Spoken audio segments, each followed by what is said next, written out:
ഗവർണർക്കെതിരെ വിമർശനവുമായി മന്ത്രി പി രാജീവ്. നിയമസഭ പാസാക്കിയ ബില്ലിനെക്കുറിച്ച് ഗവർണർക്ക് വിശദീകരണം നൽകേണ്ട ഉത്തരവാദിത്തം മന്ത്രിമാർക്കില്ല. അഭിപ്രായ വ്യത്യാസമുണ്ടായാൽ നിയമനിർമ്മാണ സഭയിലേക്ക് തിരിച്ചയക്കാമെന്നും പി രാജീവ് കോഴിക്കോട്ട് പറഞ്ഞു. ഈ ഗവർണറെ കുറിച്ച് അംബേദ്കർ പല ചർച്ചയുണ്ടാവും. അപ്പൊ ചിലർ പറയും ഇതൊരു എലക്ടഡ് പോസ്റ്റ് ആയിരിക്കണം, നോമിനേഷൻ പറ്റില്ല. അപ്പൊ അംബേദ്കർ പറയും നമുക്ക് എല്ലാവർക്കും അറിയാലോ, this is only an ornamental post.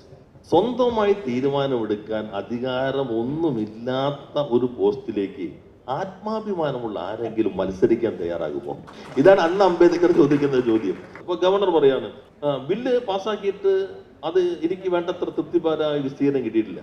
ഞങ്ങൾക്ക് വിസ്തീർണം നൽകേണ്ട ഉത്തരവാദിത്തമില്ല. ആസ് എ ലോ മിനിസ്റ്റർ ആണെങ്കിൽ ഞാനും എനിക്ക് ഉത്തരവാദിത്തമില്ല. നിയമസഭയിൽ അവതരിപ്പിച്ചു കഴിഞ്ഞാൽ then it is a property of the house. ഗവർണർക്ക് എന്തെങ്കിലും പിന്നെ മാറ്റം വരുത്തണമെങ്കിൽ you should send it back to the legislature.